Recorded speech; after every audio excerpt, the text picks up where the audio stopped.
Hello అండి. Welcome to middle class life. ఇవాల్టి recipe వచ్చి దోసకాయ పప్పు.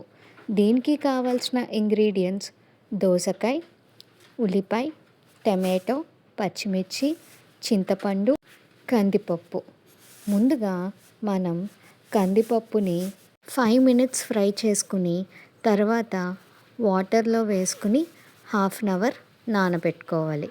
ఇప్పుడు మనం దోసకాయ ముక్కలు, ఉల్లిపాయ ముక్కలు, టమాటో ముక్కలు కట్ చేసుకుని ఉంచుకోవాలి.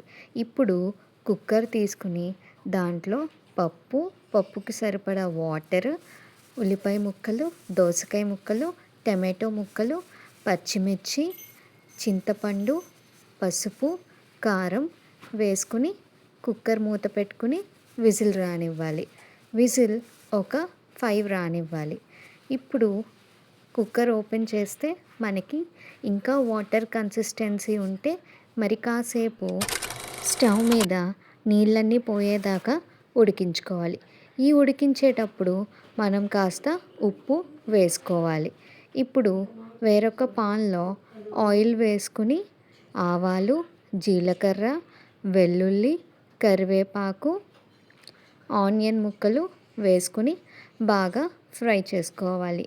ఆనియన్ మనకి గోల్డెన్ బ్రౌన్ కలర్లోకి రావాలి. ఎండుమిర్చి కూడా వేసుకోవాలి. ఆనియన్ గోల్డెన్ బ్రౌన్ వచ్చాక ఇప్పుడు మనం ఉడికించుకున్న పప్పుని ఈ తాలింపులోకి వేసుకుని ఒక 5 మినిట్స్ ఉంచుకుని తర్వాత కొత్తిమీరతో గార్నిష్ చేసుకోవాలి. ఇప్పుడు మనకి టేస్టీ దోసకాయ పప్పు రెడీ. దోసకాయ వల్ల బెనిఫిట్స్ ఏంటో తెలుసుకుందామా? దోసకాయ తినటం వల్ల మన బాడీలో వాటర్ కంటెంట్ అనేది పెరుగుతుంది అండ్ మన వెయిట్ లాస్ కూడా సపోర్ట్ చేస్తుంది.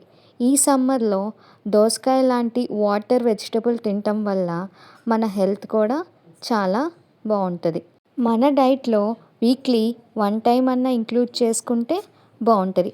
చూడండి, నేను వేడివేడి అన్నంలో దోసకాయ పప్పు వేసుకుని తింటున్నాను. ముక్క చూడండి ఎంత బాగా ఉడికిందో.